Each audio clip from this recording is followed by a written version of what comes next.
वर्तमान शासनाधीश भगवान महावीर स्वामी की, समय संस्कृति संवर्धक आचार्य विद्यासागर जी महाराज की, परम पूज्य प्रमाणिक संत महामना मुराद प्रमासागर जी महाराज की, परम पूज्य सागर जी महाराज की, मुंसनाथ भगवान के जन्म और तप कल्याणक महामहोत्सव की। भव्यजनों, भगवान मुंसनाथ स्वामी के जन्म और तप कल्याणक की शुभ तिथि पर मेरी ओर से एवं इस मंच की ओर से आप सबको सादर शुभकामनाएं समर्पित।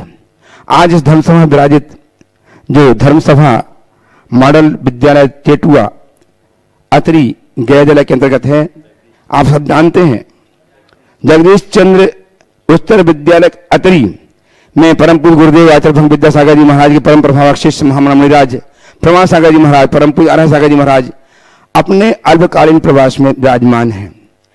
उनकी सन्निधि में आज आपका अपना कार्यक्रम संकट समाधान प्रारंभ होने जा रहा है। इस समय विराजमान सभी भव्यजनों का एवं सुदूर अवस्थित सभी उन श्रोताओं का जो लगातार घर में बैठ करके पारस, जिनवाणी, आदिनाथ एवं चैनल के माध्यम से एवं प्रमाणिक ऐप के माध्यम से अपनी शंकाओं के समाधान प्राप्त करके जीवन को नई दिशा दे पा रहे हैं, उन सब का वंदन अभिनंदन करता हुआ मैं आप सबको गुरुदेव के चरणों से संबद्ध कर रहा हूं। मैं चाहता हूं गुरुदेव का आशीष हम पर आच्छादित हो। अतः मेरे साथ उच्चारें, नमोस्तु महश्री, नमोस्तु महश्री, नमोस्तु महश्री।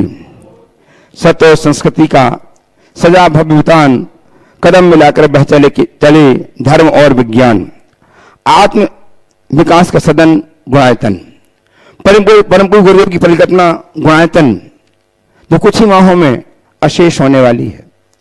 और इसमें कारावास में आपकी उदारता, आपके द्वारा समर्जित धन, उस धन के माध्यम से मित्र की कल्पना को साकार रूप में सक्षम हो पा रहे हैं।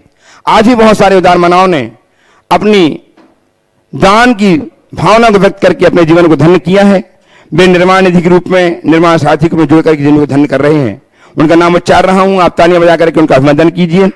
श्रीमती साधना जी, राकेश चंद जी जैन इंदौर, इन्होंने अपने आप को आयतन के निर्माण निधि के रूप में जोड़ करके अपने जीवन को धन्य किया है, बहुत बहुत साधुवाद। निर्माण साथी के रूप में श्रीमती उषा जी जैन, बेल प्रसाद जी जैन, मुजफ्फरनगर उत्तर प्रदेश, इन्होंने अपने आप को जोड़ा है, बहुत बहुत साधुवाद। ऐसे ही मुंबई से श्रीमान अनिल कुमार जी जैन, अलका जी जैन ने भी अपने आप को निर्माण सारथी के रूप में जोड़ करके जीवन को सारथ्य प्रदान किया है, बहुत बहुत साधुवाद। और आज ही जीवदया की जो प्रेरणा गुरुदेव के मुखारबिंद से नित्य प्राय हुआ करती है, उसके लिए आज अपनी शादी की वर्षगांठ के अवसर पर श्रीमती रिया देवेंद्र कुमार जी सेठी के पुत्र श्रीमती रिया तरुण सेठी कोलकाता, इन्होंने एक ट्राली भूषा जीवदया के लिए प्रदान किया है, बहुत बहुत साधुवाद। स्वर्ण कार्य के लिए मेरठ से कुमारी ऋचा जैन पुत्री श्रीमती रवि जैन, जिनेन जैन, इन्होंने 51,000 की राशि प्रदान करके अपने जीवन को धन्य किया है, बहुत बहुत साधुवाद।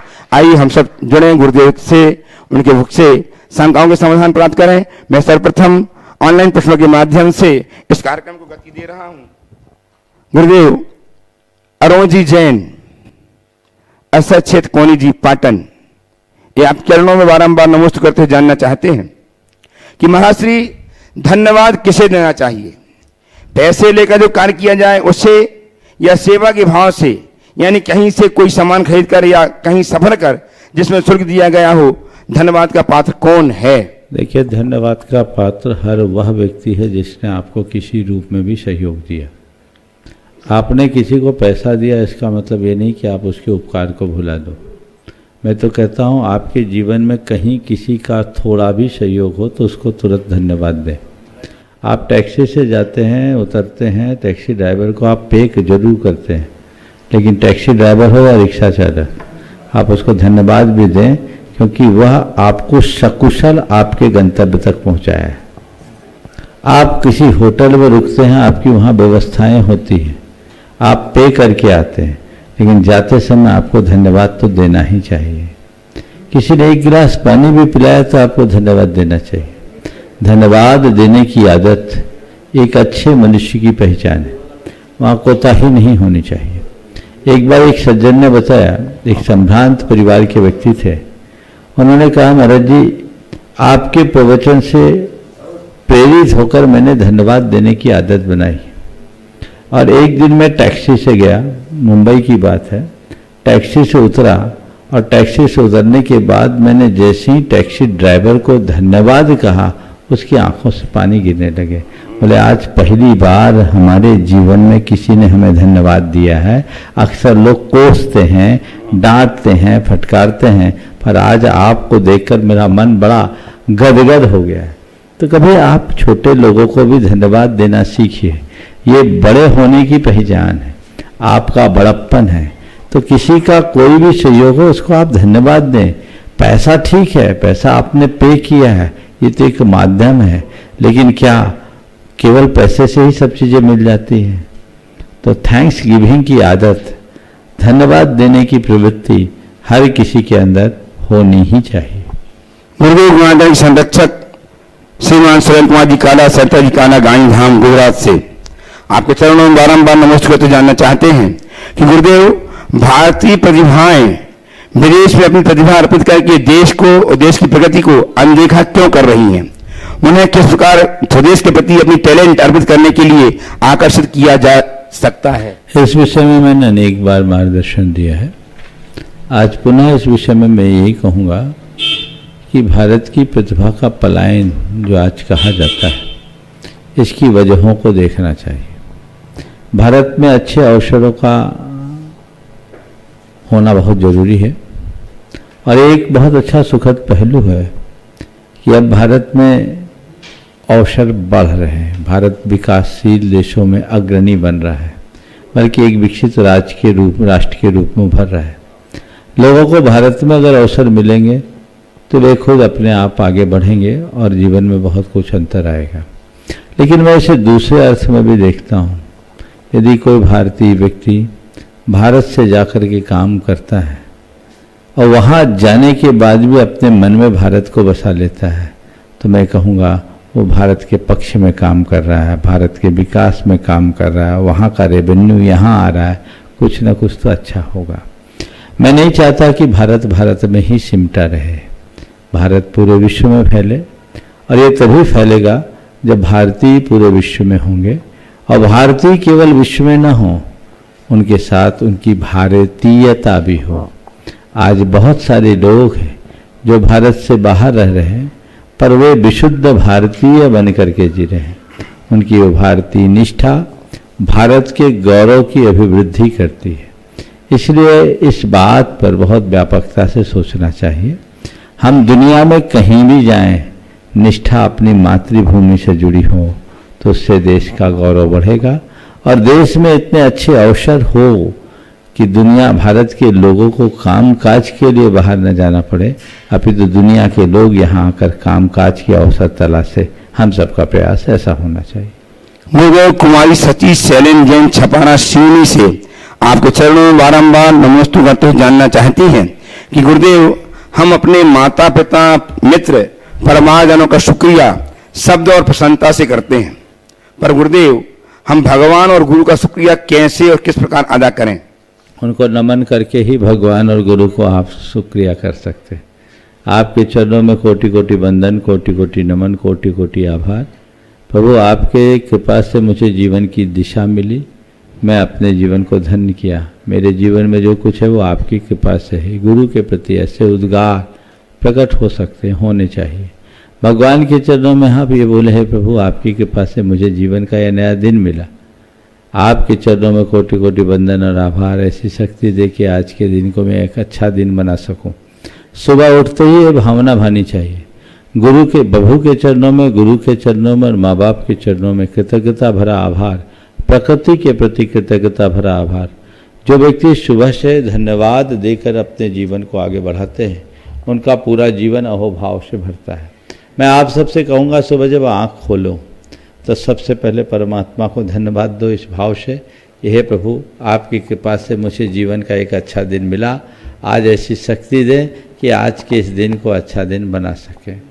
फिर आप उसके बाद अपने गुरु को याद करो, गुरु के चरणों में आभार प्रकट करो और कहो, हे गुरुदेव, आपकी कृपा से मुझे जीवन की दिशा मिली। ऐसी शक्ति दें कि आपके बताए रास्ते पर चलकर मैं अपने आप को कृतार्थ कर सकूं। माता पिता को याद करो, उन्हें आभार व्यक्त करो और कहो, आपने मुझे ये दुनिया में पहुंचाया है। आपका कोटि कोटि आभार। मेरे शरीर का एक एक बूंद खून आपकी कृपा का प्रसाद है। ऐसी शक्ति दें कि मैं अपने आचार और व्यवहार से आपके गौरव को बढ़ा सकूं। और प्रकृति के प्रति धन्यवाद दें कि ये प्रकृति के लिए कोटि कोटि आभार, जिसकी कृपा से मैं शुद्ध वायु ले रहा हूँ, शुद्ध हवा, शुद्ध प्रकाश, शुद्ध पानी, सब कुछ जो मुझे प्राप्त हो रहा है, जो मेरे जीवन का आधार है। मैं इस प्रकृति के प्रति धन्यवाद देता हूँ और प्रकृति के संरक्षण के लिए तत्परता का भाव रखता हूँ। यदि ये प्रार्थना आप सुबह उठते हुए करेंगे तो इसका प्रभाव 24 घंटे आपके जीवन में होगा, जो आपके जीवन में एक अलग प्रकार की प्रसन्नता की अनुभूति प्रकट करेगा। गुरुदेव ललितपुर उत्तर प्रदेश से नीता दिवाकर आपको चरणों में बारंबार नमोस्तु करते जानना चाहती हैं कि गुरुवर वचन 7 हैं, फेरे 7 हैं, तत्व 7 हैं, गजत फ्री 7 हैं। 7 का अंक लौकिक व आध्यात्मिक जगत में इतना महत्वपूर्ण क्यों है?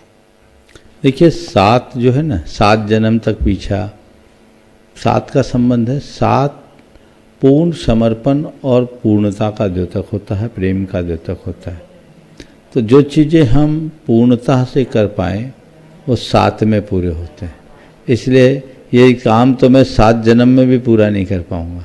ऐसा करोगे तो 7 जन्म तक तुम्हें पाप भोगना पड़ेगा, ये अर्थ में है। यानी 7 को हमारे यहाँ पूर्णता का द्योतक माना गया है और इसलिए हर चीज़ के साथ 7 7 7 का उल्लेख होता है। गुरुदेव खुचामन सिटी राजस्थान से नैमितनी जैन कोट से नमोस्तु अर्पित कर जानना चाहते हैं। गुरुदेव, मैंने कहीं पढ़ा था, अपने ईश्वर को मत बताओ कि मेरे कष्ट इतने बड़े हैं, बल्कि कष्टों को बताओ कि हमारे भगवान इतने बड़े हैं। इससे क्या तात्पर्य है? बहुत अच्छा वाक्य।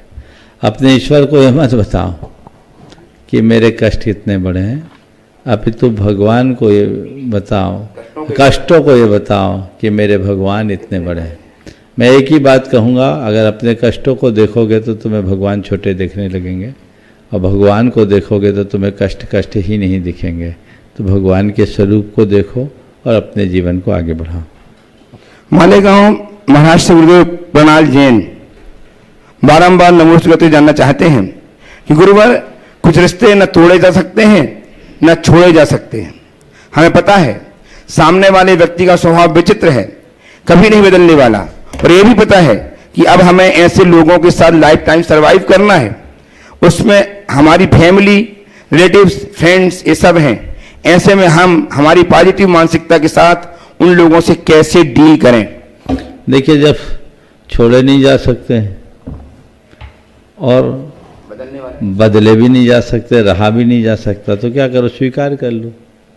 मन से जब हम चीज़ों को स्वीकार कर लेते हैं तो असह्य कार्य भी हमारे लिए सहज हो जाता है, और चीज़ें जब मन से स्वीकार नहीं होती तो सहज कार्य भी असहज हो जाता है।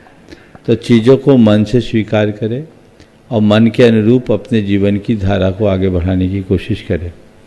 जब लग रहा है, मैं तो हमेशा एक वाक्य कहता हूँ कि जब आपको लगने लगे कि चीज़ें मेरे नियंत्रण से बाहर हैं तो उसे स्वीकार कर लो। आपके लिए वो चीज़ें अच्छी लगने लगेगी। अभी बहुत तेज़ धूप है, लू चल रही है, आपको 2 मिनट भी बाहर रहना अच्छा नहीं लगता, लेकिन इसी समय जब मैच चलता है, हो सकता अभी भी चल रहा हो, चल रहा है क्या? चल रहा है। लोग सुबह से पेवेलियन में बैठ करके देखते हैं मैच। खेलने वाले घंटों खेलते हैं, 44, 45, 47 टेम्परेचर है, उनको धूप क्यों नहीं लगती? खेलने वाले तो फिर भी इधर उधर भाग दौड़ कर देते हैं, देखने वाले को तो खुले आसमान के नीचे बैठना पड़ता है, झेलते हैं। हाँ, बैठ गए, चल रहा है मैच। हाँ, तो मुझे नहीं मालूम क्या चलता है मैच, तो आजकल 12 महीना चलता है। तो ये क्या है, ये उदाहरण मैं बता रहा हूँ। आपको ऐसे कोई 10 मिनट रहना पड़ जाए तो आप पस्त हो जाते हो, लेकिन जब मन से स्वीकार लेते हो तो विपरीत से विपरीत परिस्थितियाँ भी हमारे लिए सहज ग्राह्य हो जाती है। तो चीज़ों को स्वीकार करें। जब किसी के बीच रहना ही मेरी मजबूरी है तो उसे नियति मानकर स्वीकार कर लो। एक सज्जन जिनकी धर्मपत्नी बहुत दुस्वभावी है, बहुत कर्कशा, कठोर शब्दों में बोलने वाली, अपने पति की खुलेआम खिल्ली उड़ाने वाली, कभी सीधे बात ही नहीं करती, पर उस व्यक्ति को उसका कोई फर्क नहीं पड़ता।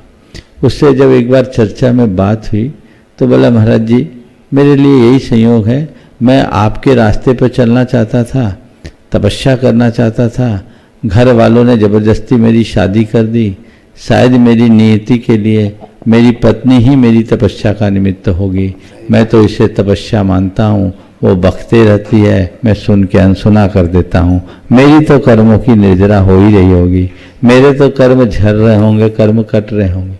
ये एटीट्यूड है। अगर आपका इस तरह का सकारात्मक दृष्टिकोण बन जाए तो आपके सामने कोई समस्या सिर उठा ही नहीं सकेगी। समस्या को तपस्या बनाया जा सकता है। अगर ऐसे व्यक्ति के मध्य रहना तुम्हारी नियति दिख रही है, स्वीकार लो और सोचो ये मेरे कर्म काटने का निमित्त बनकर आई, कर्म झड़ जाएंगे और तुम उस घड़ी भी मुस्कुराओगे, आनंद से अपना जीवन जियोगे। तो वो दृष्टि हमें अपने भीतर खुद विकसित करनी होगी। कोस कोस करके किसी के साथ मत जियो, सहज भाव से स्वीकार करते हुए जीवन का रस लो। नेहानगर सागर से महाश्री सायंक जैन, कोटि कोटि नमस्ते। सायंक, साइलेंट, हाँ साइलेंट, सायंक, सायंक, हाँ सायंक। हाँ। गुरुदेव मेरी शंका यह है कि ओमकाराय नमो नमः की माला मंत्र जाप करता हूँ, गुरुदेव इसका अर्थ मुझे नहीं समझ में आता, कृपया अर्थ बताएं। देखिए, ओम तो मंत्र राज है। ओम कोई साधारण मंत्र नहीं, महान मंत्र है। हम लोग बोलते ओकारम बिंदु संयुक्तम नित्यम ध्यायन्ति योगिनः कामदम मोक्षदम चैव ओंकाराय नमो नमः। ओंकार एक ऐसा महामंत्र है जो हमारी कामनाओं की भी पूर्ति करता है और हमें मोक्ष भी देता है।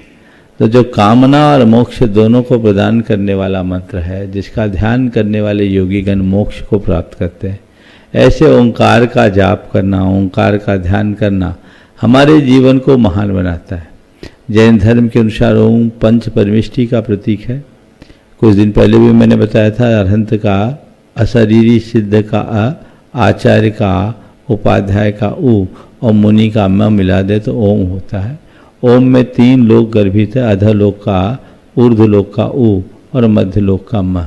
भगवान की वाणी ओंकारात्मक है, इसलिए ओम वांग्मय का द्योतक है। ओम को प्रणवनाद कहा गया है, यह मंत्राधिराज है। इसलिए ओंकाराय नमो नमः की जाप अगर आप करते हैं तो अति उत्तम है। आप सबके भाग्य से ही कुछ दिन पूर्व गुरुदेव के मुख से निकला कि ओंकाराय नमो नमः। तो जो गुरु मुख से निकल गया उसे मंत्र के रूप में स्वीकार लो, गुरु मंत्र बना लो, आप उसे जपो, निश्चित आपके जीवन के लिए वो कल्याणकारी होगा। गुरुदेव आसाम के सिलचर से नवीन जैन नमोस्तु अर्पित कर जानना चाहते हैं कि गुरुदेव जिंदगी का हर मुश्किल वक्त इतना मुश्किल भरा क्यों लगता है, जबकि हम ये सोच लेते हैं कि यह वक्त ही गुजर जाएगा। जीवन का हर मुश्किल भरा वक्त मुश्किल भरा क्यों लगता है, जबकि हम ये सोच सकते हैं वक्त ही बदल जाएगा। कारण केवल यह है कि हमें दुख के लंबे लंबे दिखते हैं, सुख के क्षण बहुत जल्दी बीत जाते हैं। यदि मनुष्य के हृदय में ये बात गहरे बैठ जाए कि ये वक्त है, बदल जाएगा, तो फिर कठिनाई नहीं होगी।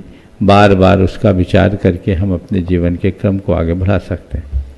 रायगढ़ छत्तीसगढ़ से गुरुदेव ऋषभ जैन नमोस्तु अर्पित कर जानना चाहते हैं कि महाराज जी, हाथी जंगल का सबसे बड़ा प्राणी है, जिराफ जंगल का सबसे लंबा, लोमड़ी जंगल का सबसे चतुर और चीता जंगल का सबसे तेज प्राणी है।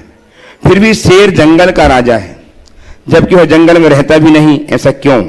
ऐसा क्यों होता है कि जब भी लीडरशिप की बात आती है तो शेर का नाम आगे आता है? हम शेर से क्या लीडरशिप क्वालिटी सीख सकते हैं?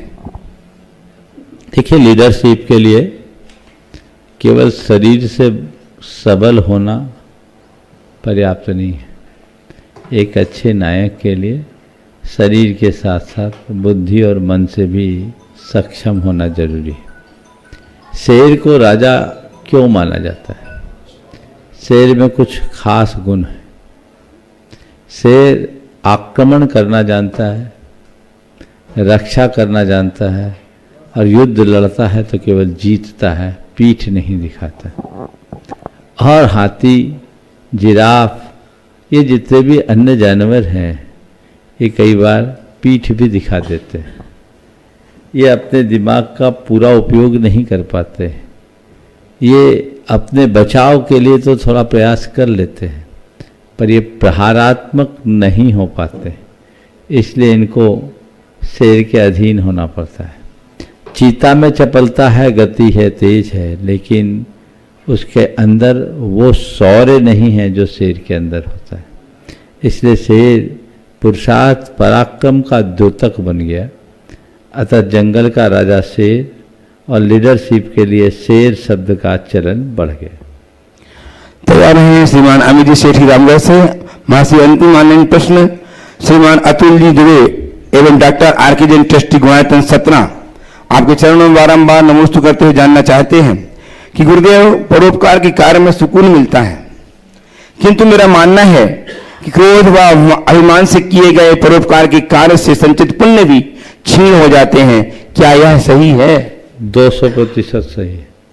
परोपकार से सुकून तो मिलता है, लेकिन क्रोध और अभिमान के वशीभूत होकर करो और क्या, कोई अच्छा कार्य भी करो तो तुम्हारा संचित पुण्य नष्ट होगा।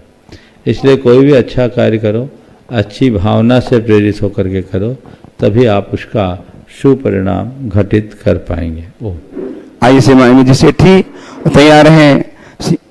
हाँ, तैयार हैं श्रीमान शरद जी सराव की कटनी ट्रस्टी गुणायतन। नमोस्तु गुरुवर, नमोस्तु नमोस्तु नमोस्तु। गुरुवर, मेरा प्रश्न है, आजकल क्या भगवान लोगों को पाप का घड़ा की जगह पर पाप की टंकी लगाकर भेजते हैं? इतने बड़े बड़े पाप करते हैं, फिर भी वो नाम से कम होते हैं ना दाम से। फिर धर्म का द्वार तो हमेशा खुला रहता है। ऐसे लोग फिर आगे धर्म की साबुन से पाप धो भी लेते हैं और बच जाते हैं। क्या ये लोगों का पाप के प्रति घृणा को कम और रुचि को बढ़ावा नहीं देता? पाप का डर और धर्म से प्रेम, ऐसा संतुलन कैसे हो? मार्ग प्रशस्त करें। बहुत ही अच्छा सवाल आपने किया है। पहले एक कहावत था कि पाप का घड़ा फूटता है, देर नहीं लगती, लेकिन आजकल बिल्कुल ये देखने में आता है, और आपने उपमा भी बिल्कुल ठीक दी कि अब घड़ा की जगह टंकी आ गई है, और ऐसी टंकी जो कभी भरती नहीं। लोग पाप करके फलते फूलते दिखते हैं, और ऐसे लोगों को देखकर आम जनों के मन में पाप से जैसा डर होना चाहिए वो नहीं दिखता। लेकिन मेरा एक ही कहना है, पाप कोई भी करे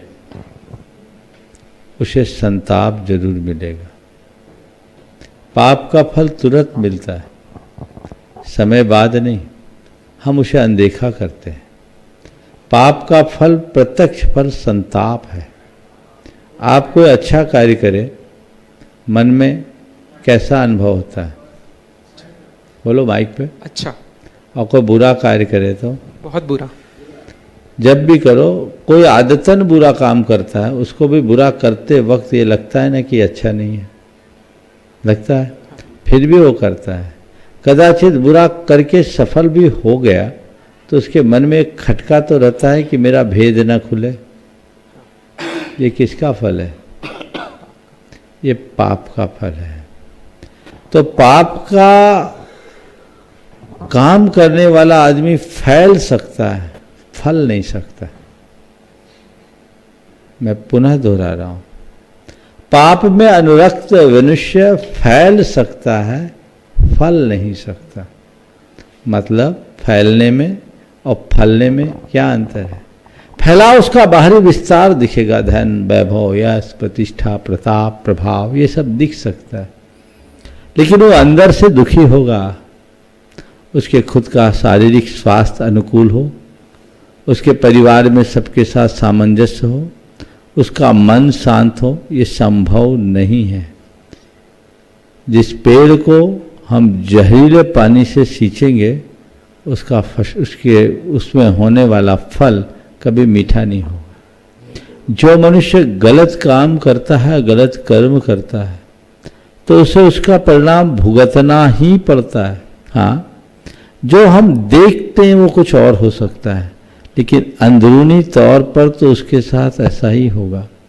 एक उदाहरण देता हूं। आप टिकट लेकर के यात्रा करते हैं, अपनी सीट पर बैठते हैं, मन में कोई विकल्प, कोई चिंता होती है? नहीं।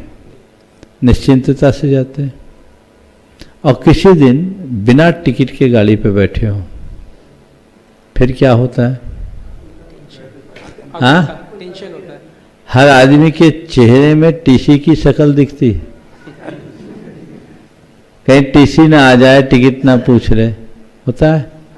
हो सकता है कि टीसी ना आए और आपकी यात्रा पूरी हो जाए, पर खटका रहेगा कि नहीं रहेगा? समझ गए? तो धर्म के पथ पर चलना टिकट कटाकर यात्रा करने जैसा है, और पाप के कर्म में अनुरक्त होना बेटिकट यात्रा है। बेटिकट यात्रा होगी पर बेखटके नहीं होगी। ऐसे लोगों के जीवन में ऊपरी ठाठ दिखेगा, लेकिन उनके अंदर की पीड़ा तो केवल वो ही जानते हैं। बहुत से ऐसे लोग हैं जिनकी बाहर तूती बजती है और घर के भीतर बैंड है। मैं दोहरा रहा हूं, बाहर जिनकी तूती बजती है, घर के भीतर उनकी बैंड बजती है। घुस के देखो, हाल खराब। ये क्या है? शारीरिक, मानसिक, पारिवारिक संकट उनके साथ है। आर्थिक नहीं हो सकता, सामाजिक नहीं हो सकता, राजनीतिक नहीं हो सकता, ऐसा उसमें आगे हो, कहीं न कहीं होगा। और एक दिन व्यक्ति को अपने किए का फल भोगना ही पड़ता है। रावण इसका उदाहरण है, और आधुनिक युग में सद्दाम हुसैन, बिन लादेन या बीरप्पन जैसे लोग इसके प्रत्यक्ष उदाहरण है ना? जब उनका पुण्य प्रबल था, तब तक उनका एक तरफा राज चलता था, और जब अंत हुआ, कितना दुर्दांत अंत हुआ। समझ में आ रही बात? तो ये उदाहरण है। आज नहीं कल ये बत्ती बुझेगी। आपने पूछा पाप का डर कैसे हो? तो पाप को बुरा मानो, आत्मा की तरफ दृष्टि रखो, तो अपने आप डर पैदा होगा। कालिक तो कालिक ही है, वो हमारे दामन में दाग है जिससे मुझे बचना है। अंदर का श्रद्धान रखोगे, अपने जीवन को निराकुल बनाओगे, आगे बढ़ेगा। और पाप से डर कर धर्म करने वाले भी सच्चे धर्मी नहीं होते। धर्म को समझ करने वाला धर्मी पाप से डरता है। धर्म के स्वरूप को समझो, ये अपने हृदय में अवधारित करो कि मेरा धर्म ही मुझे मार्ग में स्थिर करेगा, मेरे जीवन को संतुलित बनाएगा, मैं अपने धर्म के बल पर ही सुखपूर्वक जी सकूंगा। अपने जीवन के तमाम उतार चढ़ाव में मैं प्रसन्नता से जी सकूंगा, ये मेरा धर्म ही उसमें कारण बनेगा। ये सोच अपने अंदर जगाओ, तो फिर तुम्हें पाप अपने आप बुरा कर्म लगेगा, दूर हटोगे। एक सभ्य मनुष्य कोई दुराचार नहीं करता, वो सदाचार के रास्ते पर चलता है, इसलिए कि उसे लोक का भय है, या इसलिए कि वह उसकी दृष्टि में अकरणीय है। लोक के भय से संयमित रहने वाले लोग मिल जाएंगे, लेकिन जिसे अपने स्वरूप का भान है, ऐसे लोग जब होंगे तो मौका मिलने पर भी कभी कोई गलत काम नहीं करेंगे। जो लोग भय से गलत काम से विमुख होते हैं, वे अनुकूल परिस्थितियों में गलत कार्य कर सकते हैं, लेकिन जो आत्म जागृति से बुराइयों को त्यागते हैं, उन्हें चाहे कैसा मौका हो उधर झांकते ही नहीं, क्योंकि ये मेरे लिए अकरणीय है। तो तुम धर्म को समझ करके अगर धर्म करोगे, अधर्म की तरफ तुम्हारा झुकाव ही नहीं होगा। और केवल पाप से डरोगे तो हो सकता है अवधारणा आगे पीछे हो जाए, अरे ये सब तो चलता है। तो समझो धर्म को, उसके मर्म को, जिससे जीवन को सही दिशा मिले। कटनी से उपस्थित हमारे बीच में आज श्रीमान सरानी सरावीजा साहब जो गुरुदेव के चरणों की वंदनार्थ यहाँ पहुंचे हैं, सब दर्शन करने के उद्देश्य से खोजते खोजते आए हैं। जो माता ट्रस्टी हैं, सम्मान कीजिए तालियां बजाकर इनका। और तैयार रहेंगे श्रीमान संजय जी, वीना जी, महिजाम। गुरुजी त्रिवार नमस्तु। गुरुजी त्रिवार नमस्तु। कटनी दिगंबर जैन पंचायत का भी आपको नमस्तु। और बहुत जनों ने मुझे, कटनी के लोगों ने आपके लिए नमस्तु कहा है। गुरुजी आपने मुझे एक सिंबल दे दिया है पद यात्रा के कारण। तो कटनी में बहुत जनों ने मुझसे बोला कि पद यात्रा कराने नहीं जा रहे हैं, नहीं जा पा रहे। मैंने कहा उल्टा नहीं बन पाई, परंतु बहुत जन मुझे पूछ रहा हूँ। इसी संबंध में गुरुजी मैं क्वेश्चन कर रहा हूँ कि सोच बड़ी बलवान है। सोच जो है वो जैसे चाहता है वैसा मन को कर लेता है, वैसा उसी उसको अपने बस में कर लेता है। और आजकल की जो सोच बहुत निगेटिव तरफ जा रही है। सोच के कारण हमारा मन धर्म कार्य, धार्मिक कार्य, सामाजिक कार्यों से भटक रहा है। तो गुरुजी ऐसा कुछ संदेश दीजिए कि हमारे मन, हमारी जो सोच है वो हमारे मन को संतुलित करे और हम जो अपन जिस तरह की पॉजिटिव सोच में हम चलना चाहते हैं धर्म के प्रति और अन्य कार्यों के प्रति, सामाजिक कार्यों के प्रति, उसी में चलते रहें, ऐसी हम आशा रखते हैं। बहुत अच्छी बात है। एक बार तो जोरदार करतल ध्वनि से इनका स्वागत करें। बहुत समर्पित सामाजिक कार्य करता है और सम्मेद शिखर के पूरे बिहार में, कटनी से सम्मेद शिखर तक ये साथ रहे हैं। मंगल विहार में अग्रणी भूमिका इनकी रही है। आज पुनः इनका आना हुआ। और जो आपने बात की कि सोच के कारण मन भटकता है, बिल्कुल सही की। हमारे जीवन का निर्माण हमारी सोच से होता है और सोच का निर्माण हमारे भावों से होता है और भावों का सृजन हमारे संस्कारों से होता है। तो जैसे संस्कार वैसे भाव, जैसे भाव वैसे सोच, जैसी सोच वैसी प्रवृत्ति और जैसी प्रवृत्ति वैसा चरित्र। पर जो वास्तविकता है उसको हम नज़रअंदाज करते हैं। जब तक हम कृत्रिमता के आकर्षण से मुक्त नहीं होंगे, जीवन की हकीकत या वास्तविकता को ठीक तरीके से नहीं समझेंगे, व्यक्ति के साथ हमारे जीवन का जो संबंध जुड़ना चाहिए वो नहीं होगा, तब तक ऐसा ही होगा। कोई व्यक्ति हकीकत में अगर ऐसा कुछ कर रहा है तो उसे ड्रामा कहने से पहले आगे पीछे देखें। पर मैं समझता हूँ जो लोग ऐसा करते हैं ना, वो भी उनका ड्रामा ही है, वो भी उनका ड्रामा है। ये बढ़ती हुई संवेदनहीनता, स्वार्थपरता का द्योतक है। हमें इन सब से बाहर आकर के अपने जीवन को दिशा देनी चाहिए। उपस्थित हैं सुनील जी शेठी राम। वैसे तैयार है संजय कुमार जी, विज्ञान शिक्षक, जगदीश चंद्र उच्चतर विद्यालय अतरी। नमस्ते गुरुवर। मेरा सवाल है, क्या संतुलन में संतुष्टि है या जहां संतुष्टि है वहीं संतुलन है? अपने नीचे के वाक्य को रख लीजिए। संतुष्टि है तभी संतुलन है, संतुलन में संतुष्टि नहीं। आइए श्रीमान संजय कुमार जी, विज्ञान शिक्षक, जगदीश चंद्र उत्तर विद्यालय अतरी। और तैयार रहेंगे इंद्रासन राम जी, उच्चतर विद्यालय अतरी से ही। बोलिए। गुरुदेव, मेरा प्रश्न है कि मेरी +2 हाई स्कूल में उन्नति की आशीर्वाद दिया जाए, परंतु महाराज जी अपनी ओर से मेरा यह निवेदन है कि मैं अपने जीवन में अपनी सही लक्ष्य कैसे प्राप्ति किया जाए, मुझे हम लोग दिव्य दृष्टि से ज्ञान दिया जाए। बहुत अच्छी बात है। सबसे पहले तो मैं इस विद्यालय के सभी अध्यापक, इसके प्रबंधक तथा यहाँ पढ़ने वाले बच्चों के उत्तम भविष्य की कामना करता हूँ, उन्हें आशीर्वाद देता हूँ। आजकल शासकीय विद्यालयों में लोगों का रुझान कम होता जा रहा है, जबकि अध्यापन का स्तर अच्छा है। मैंने यहाँ बातचीत की, बहुत अच्छे रिजल्ट, कुछ बच्चों से भी मालूम पड़ा रिजल्ट अच्छा है। तो लोगों का इस तरफ भी रुझान होना चाहिए। आपने जो सवाल किया कि मैं जो लक्ष्य प्राप्त करना चाहता हूँ उस लक्ष्य को कैसे पाऊँ, एक ही धुन बनाइए, मुझे लक्ष्य पाना है।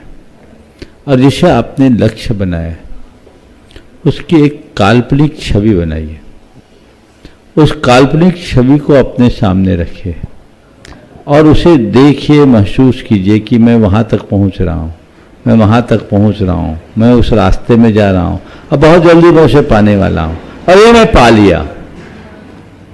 बस ये मत देखिए कि मैं ये नहीं कर पा रहा हूँ।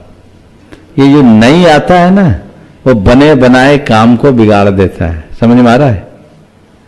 नहीं, जो है बस वो मैं कर रहा हूं, मैं पा रहा हूं, मैं उसके निकट जा रहा हूं। और जब भी खाली हो, मुझे मेरा लक्ष्य पाना है, मुझे मेरा लक्ष्य पाना है, मुझे मेरा लक्ष्य पाना है, वो आप भावना भाएंगे, उसे महसूस करेंगे, आप देखिएगा जो आपका लक्ष्य है बहुत आसानी से हासिल होगा। उपस्थित हुए इंदिरा राम जी और तैयार हैं श्रीमान राहुल जी कासलीवाल मीठापुर पटना से। नमस्ते सर।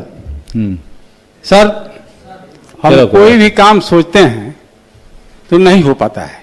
समय के अनुसार हम थोड़ा सा परिश्रम भी करते हैं, लेकिन काम में बाधा पड़ जाता है। बात यही है सर। देखिए, काम में बाधा पड़ता है पर फिर भी काम तो हो जाता है ना।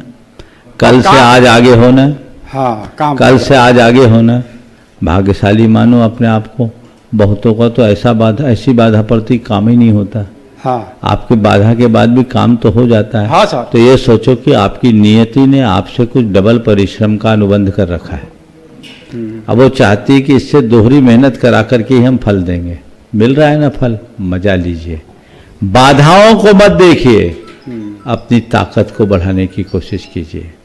और अब ये सोचिए कि मुझे कोई भी काम करना है तो उसके लिए मुझे दोहरी ताकत लगानी होगी, तब हमें 100% रिजल्ट मिलेगा। अभी मैं जितनी ताकत से किसी काम में बढ़ रहा हूं, उसे दोहरी ताकत लगाए तो आपको उसमें सफलता मिलेगी। मैं आपको कह दूं मेरा आशीर्वाद है तुम्हारा सब काम बनेगा, तो ये सब फालतू की बातें होंगी, अंधविश्वास। प्राय लोग साधु संतों के पास इसी भाव से आते हैं। मेरे पास ग्रामीण जन आते हैं, बाबा हमारे लिए संकट है, हमारा ऐसा है वैसा। उनके अंदर श्रद्धा है, उनको लगता है कि इनके आशीर्वाद से मेरा सब दूर हो जाएगा। अरे भाइयों, मेरे आशीर्वाद में इतनी ताकत होती कि तुम्हारा संकट दूर हो जाए तो मैं तो एक एक पकड़ पकड़ करके आशीर्वाद बांटता कि सबका संकट दूर हो जाए। क्योंकि मैं तो सुबह सुबह उठ के ही बोलता हूँ सारे जग का मंगल हो, मंगल मंगल होए जगत में, सब मंगल में हो। हाँ, मैं सारे संसार का मंगल चाहता हूँ, सबका कल्याण चाहता हूँ। लेकिन सबको ये पता है कि किसी के कहे किसी का कल्याण नहीं होगा। कल्याण, तुम्हारा कल्याण तुम्हारे बदौलत होगा, तुम्हें ही करना होगा। तो उस दिशा में सतत आगे बढ़ना चाहिए और अपने जीवन के क्रम को आगे बढ़ाएं। इन सब चीज़ों को देखोगे दुखी होगे और कुछ नहीं होगा। और जैसा मैंने बोला वैसा सोचो, मुस्कुराते रहोगे। तय करना है अब कैसे जीना। जो हमारी व्यवस्था उसको स्वीकार कर लो और आगे बढ़ो। ठीक है। उपस्थित हुए श्रीमान राहुल जी कासलीवाल मीठापुर पटना से। तैयार हैं श्रीमती चंद्रिका जी पाटनी रांची सोसाइटी का ट्रस्टी मुआयतन मंत्री मुआयतन। गुरुवर के चरणों में मेरे परिवार और मीठापुर जैन समाज की ओर से बारंबार नमोस्तु नमोस्तु नमोस्तु। गुरुवर, मेरा 2 प्रश्न है। एक तो यह कि अगर मैं या कोई व्यक्ति किसी को पैसा देता है किसी और यूज के लिए और उसका वो दुरुपयोग करता किसी और यूज के लिए, तो उसका जो पाप है वो किस पे लगेगा, यूज करने वाले पे या देने वाले पे? और दूसरा प्रश्न ये है गुरुवर कि हमारे 24 तीर्थंकर हैं, लेकिन हमारे 7-8 तीर्थंकर ही ज्यादा प्रचलित हैं। बाकी और तीर्थंकरों का नाम बहुत कम समाज में या उनकी मूर्तियां देखी जाती है, तो उनका प्रचार ये क्यों नहीं हो पाया? उसके पीछे क्या रीजन है? बहुत अच्छा सवाल है। सबसे पहला जो सवाल, अगर आपने किसी को कोई पैसा दिया, किसी उद्देश्य के लिए दिया और उसने उसका दूसरा उपयोग किया, तो पहला सवाल तो ये है कि आपने जिसे दिया पहचान कर क्यों नहीं दिया। पहली बात, किसी के पास भी पैसे का लेन देन व्यक्ति को पहचाने बिना नहीं देना। जिस किसी को आप लोभ लालच में पड़कर या रागवश स्नेहवश दे दोगे तो आपके पैसे का कोई दुरुपयोग करता है तो कहीं ना कहीं आप भी निमित्त बन रहे हैं। हाँ, आपने व्यक्ति को पहचान कर उसे एक उद्देश्य विशेष के लिए अनुबंधित करके दिया है और बाद में उस व्यक्ति ने दुरुपयोग किया है, तो इसका भागीदार वो होगा, आप नहीं। लेकिन आपने बिना पहचान के ऐसे ही दे दिया तो उस पाप में आपकी भी हिस्सेदारी है। इस बात को सदैव ध्यान में रखकर चलना चाहिए। अब रहा सवाल आपका दूसरा, 24 तीर्थंकरों में कुछ तीर्थंकरों का ही आज ज़्यादा चलन क्यों है, बाकी सबका क्यों नहीं? देखिए, तीर्थंकर तो सब समान है और भक्त समान कहाँ है? ये पंचम काल है। पंचम काल के जितने भी भगत हैं ना, वो भगत कम स्वार्थी ज़्यादा है। मतलबी ज़्यादा है, इसलिए उनको लोग ज़्यादा याद करते हैं। हम 24 तीर्थंकरों में आज पूरे हिंदुस्तान में पार्श्वनाथ भगवान के सबसे ज़्यादा जिनाले मिलेंगे। वो इसलिए कि पार्श्वनाथ भगवान को विघ्न का हर्ता माना जाता है और लोग विघ्न बाधाओं से व्यथित परेशान रहते हैं तो सोचते चलो पार्श्वनाथ भगवान की शरण में जाएंगे, मेरी विघ्न बाधाएं दूर हो जाएंगी। दूसरे क्रम में शांतिनाथ भगवान के जिनाले बहुत आते हैं। शांतिनाथ के साथ शांति है और शांति सबको प्रिय है, इसलिए भी शांतिनाथ भगवान के प्रति रुझान बढ़ जाता है। तीसरे क्रम में चंद्रप्रभ भगवान के नाम बहुत लिए जाते हैं, क्योंकि चंद्रप्रभ भगवान की प्रतिमा के साथ कुछ चमत्कार घटे हुए हैं आचार्य समंतभद्र महाराज के काल में और अन्य स्थानों। इससे चंद्रप्रभ भगवान के भी आज बहुत जिनाले देखने को मिल जाते हैं, प्रतिमाएं ज़्यादा मिलती हैं। आदिनाथ भगवान हमारे शासन नायक हैं, इसलिए हम आदि ब्रह्मा आदिनाथ भगवान जिन्होंने असीम असी किसी विद्यावानी शिल्प का भी उपदेश दिया, इसलिए आदिनाथ भगवान के। और महावीर भगवान चूँकि शासन नायक हैं, इसलिए महावीर भगवान के। और आजकल शनिचर का प्रभाव बहुत बढ़ गया है, लोगों ने मुनि सुब्रतनाथ भगवान को उनसे जोड़ दिया, तब मुनि सुब्रतनाथ भगवान को शनि ग्रह की शांति के लिए लोग पूजने लगे। जबकि मैं हमेशा कहता हूँ ग्रह शांति के लिए भगवान को न पूजे, परिग्रह की मुक्ति के लिए भगवान को पूजे तो जीवन धन्य होगा। तो ये चीज़ें लोगों के अंदर है, इनके कारण लोगों में अनेक प्रकार की भ्रांतियाँ होती चल रही है। पर संतोष हमें ये करना चाहिए, कम से कम 24 के भीतर है, 25वां का चक्कर नहीं है, यही बहुत बड़ी बात है।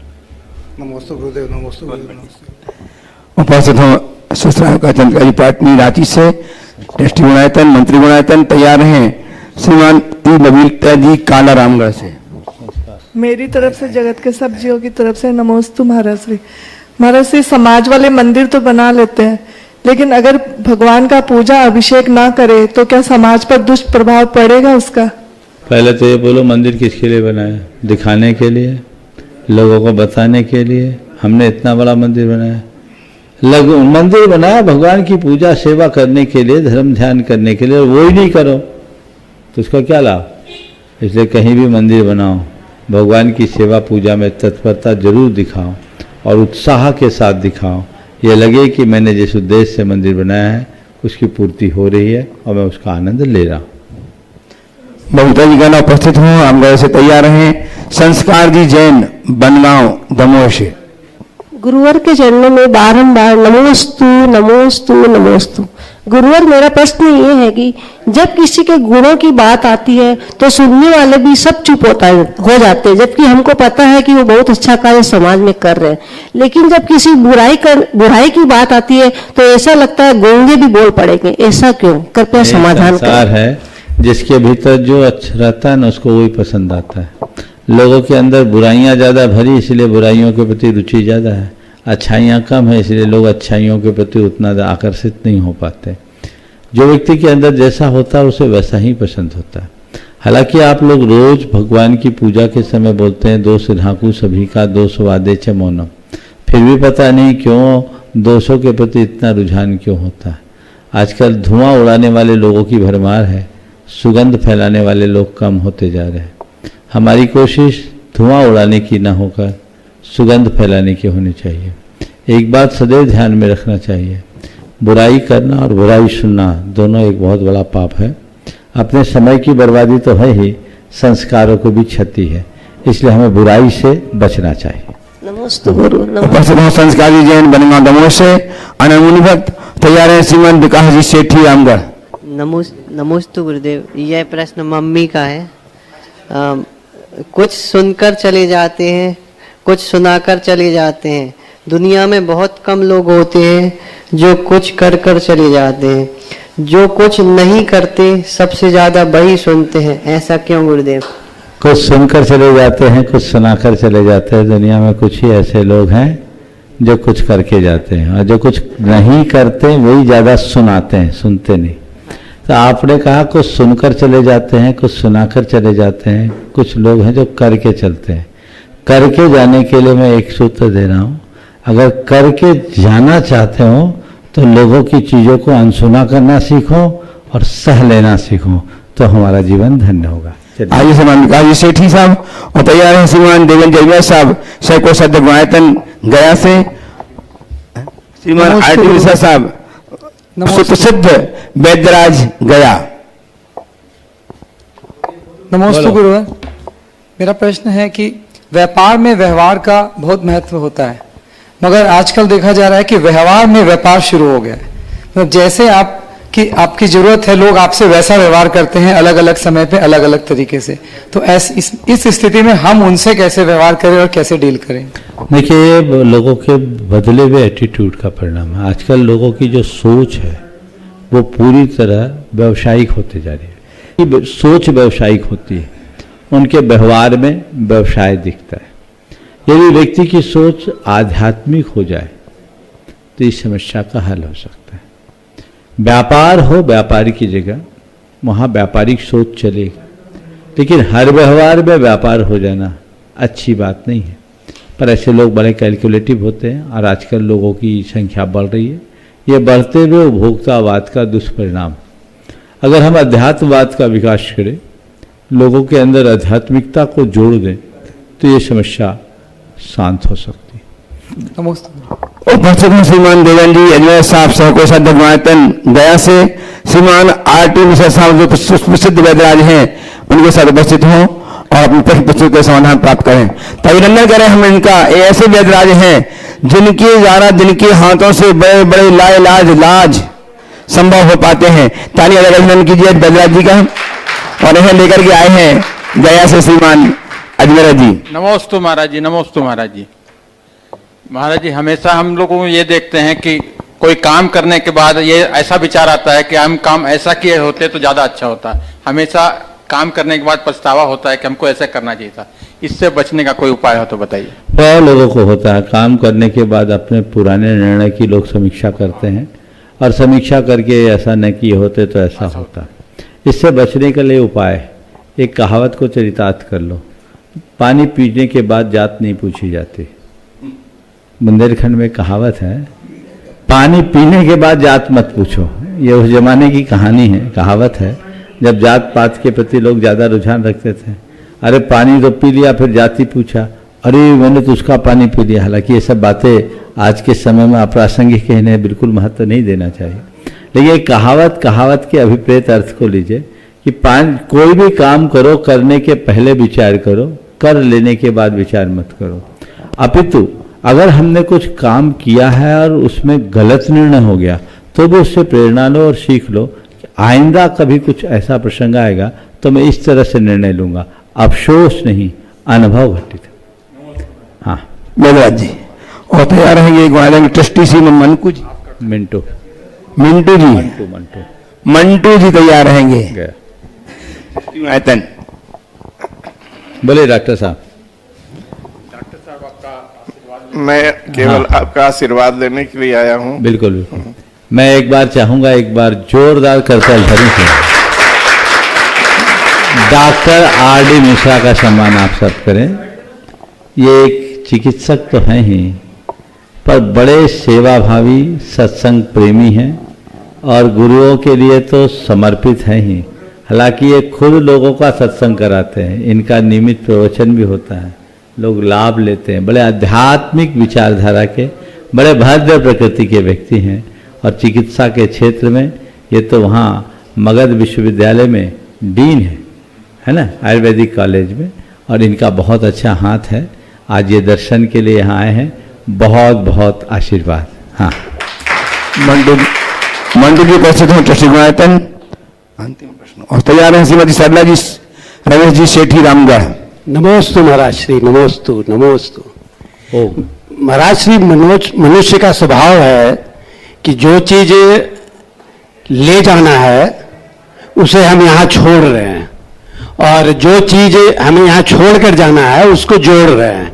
तो इससे किस तरह से हमें बचना चाहिए? जो लेके जाना उसको छोड़ रहे हैं और जो छोड़ के जाना उसे जोड़ रहे हैं। हमारे गुरुदेव का एक हाइकू है, जुड़ो न जोड़ो, जोड़ा छोड़ो, जुड़ो तो बेजोड़ जोड़ो। जुड़ो न जोड़ो, जोड़ो तो जोड़ा छोड़ो, जोड़ो तो बेजोड़ जोड़ो। ये जीवन की वास्तविकता को जो समझ ले उनके सामने दुविधा नहीं होती। मनुष्य की मोहशक्ति का एक उपरिणाम है कि अपना पूरा समय, अपनी शक्ति और श्रम उन बातों के लिए खपा देता है जिसका कोई अर्थ नहीं। हर व्यक्ति को आंख खोलते ही इस बात का विचार करना चाहिए, मैं कौन हूं और मेरा क्या है, मैं क्या कर रहा हूं और मुझे क्या करना चाहिए। ये 4 सवाल अपने मन से पूछो। कौन? मैं कौन हूं, मेरा क्या है, मैं क्या कर रहा हूं और मुझे क्या करना चाहिए। इन सवालों पर बार बार विचार करने वाला कभी भटकेगा नहीं, उसके जीवन की दिशा व्यवस्थित होगी और वो आगे बढ़ पाएगा। क्या मेरा है और क्या छोड़ने योग्य है तो समझना होगा। आपा पर का जब तक ज्ञान नहीं होगा तब तक क्या होगा। अज्ञानी ही व्यर्थ की बातों में उलझता है। जिसे जीवन की वास्तविक समझ होती है वो मोहासक्त होने की जगह सही मार्ग में लगकर अपने जीवन का पथ प्रशस्त करता है। उपस्थित हो श्रीमती शर्मा जी शेट्टी बेटे विकास शेट्टी के साथ रामगढ़ से। नमोस्तु महाराज श्री, नमोस्तु नमोस्तु महाराज श्री। 108 बार नमोकार मंत्र की जो माला फेरते हैं और 9 बार काव्य करते हैं, इन दोनों में क्या अंतर है? 108 बार करते तो पूरी माला होती है, 9 बार करते तो एक जाप होती है। 9 तो उसका ही अंग है ना। ठीक है, और किसी को पूछना है? और कोई? विकास जी सेठी हो पूछ चुके हो। चलिए इस प्रकार आज जैसे पुष्पा जी। नमोस्तु गुरुदेव, नमोस्तु नमोस्तु नमोस्तु। व्यर्थ में किसी का अपमान करने वाले ये क्यों भूल जाते हैं कि समय अभी भी अधिक शक्तिशाली है। बिल्कुल, ये वाक्य याद रहे तो जीवन में कभी कभी किसी का कोई अपमान नहीं कर सकेगा। इस प्रकार आज के सत्र को यहीं पर विराम। बोलिए परम पूज्य आचार्य गुरुवर श्री विद्यासागर जी महाराज की जय जय जय। परम पूज्य महामना मुल्ला गंगासागर जी महाराज की